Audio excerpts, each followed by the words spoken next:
नमस्कार मेरे दोस्तों, मैं गुलशन आप सभी का स्वागत करती हूँ। दोस्तों, आजकल अक्सर समाज में कई लोगों के साथ जालसाजी जैसी घटना होती दिखाई दे रही है और अगर कोई आपके साथ भी जालसाजी करता है तो वह आईपीसी के तहत अपराधी माना जाएगा और उस पर सजा भी लागू होगी। तो वह कौन सी धारा है जो जालसाजी करने पर लागू होती है और सबसे पहले यह जालसाजी असल में होती क्या है और इसमें सजा का प्रावधान क्या है, तो इन सभी की जानकारी मैं आज आप सभी को अपनी इस वीडियो के द्वारा दूंगी। तो इसके लिए बस आप मेरे वीडियो में अंत तक बने रहें और साथ ही मेरे वीडियो को लाइक और चैनल को सब्सक्राइब जरूर कर लें। दोस्तों, आज के इस समय में इस तरह की घटना या मामलों का आना बहुत ही आम बात है, जहां पर एक व्यक्ति दूसरे व्यक्ति से गलत तरीके से लाभ प्राप्त करता है। तो ऐसे में जालसाजी बहुत तरह के हो सकते हैं।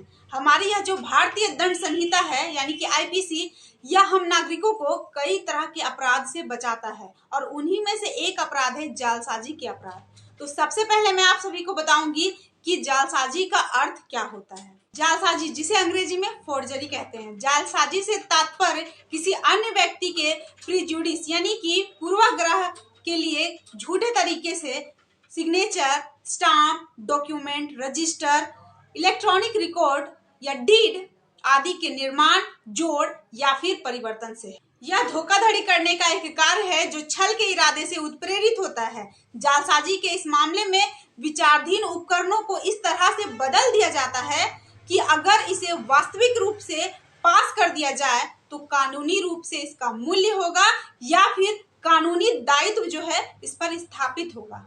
भारतीय दंड संहिता की धारा 463 के अनुसार जालसाजी तब की जाती है जब कोई व्यक्ति या जनता किसी अन्य व्यक्ति को चोट या क्षति पहुंचाने के लिए झूठे दस्तावेज, झूठे इलेक्ट्रॉनिक रिकॉर्ड या ऐसे दस्तावेज या रिकॉर्ड बनाते हैं जो किसी अन्य व्यक्ति के संपत्ति में हिस्सा लेने के लिए या एक्सप्रेस, एम्प्लॉय या कॉन्ट्रैक्ट करने के लिए उस व्यक्ति से धोखाधड़ी करता है।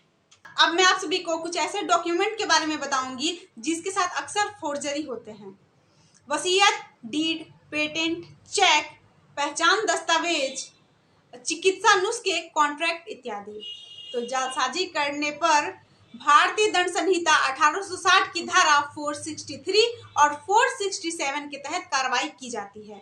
तो मैं आप सभी को एक एक करके इन धाराओं के बारे में बताऊंगी और इनमें जो सजा लागू होती है वो भी मैं आप सभी को बताती हूँ। धारा 463, इसमें एक केस था सुशील सूरी बनाम सीबीआई व अन्य। इस मामले को 2011 में निर्धारित किया गया था और इसमें यह समझना उचित होगा कि आईपीसी की धारा 463 जो है, इसमें धोखाधड़ी जो शब्द है वह किसी व्यक्ति के कानूनी अधिकार के उल्लंघन को बताता है और इसमें धोखा देना या फिर कानूनी चोट पहुंचाने का इरादा इसमें शामिल होता है। लेकिन इसमें जो जालसाजी का जो इरादा है वह इसमें तब तक नहीं बनता है जब तक झूठे डॉक्यूमेंट या इलेक्ट्रॉनिक रिकॉर्ड के कुछ हिस्से जो हैं वह धोखाधड़ी के रूप में जब तक कुछ एलिमेंट उनके पास नहीं आते हैं तब तक यह जालसाजी नहीं कहलाएगी।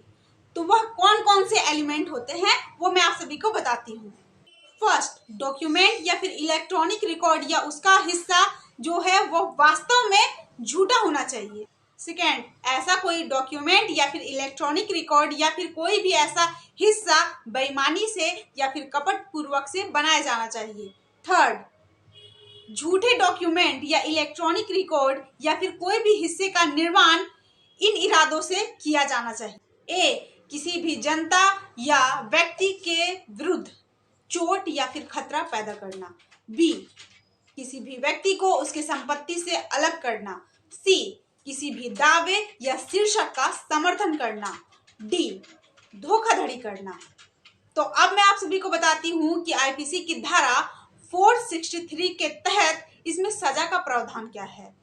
तो यह जो है यह एक नॉन कॉग्निजेबल ऑफेंस है, यानी कि यह एक असंज्ञ अपराध है और यह बेलेबल ऑफेंस है, यानी कि इसमें व्यक्ति को बेल मिल सकती है और साथ ही इसमें दोषी पाए जाने वाले व्यक्ति को 2 साल तक की सजा हो सकती है। धारा 467, फोर्जरी ऑफ वैल्यूएबल डॉक्यूमेंट यानी वसीयत के साथ छेड़छाड़। इसे मैं आप सभी को एक एग्जाम्पल के द्वारा समझाऊंगी।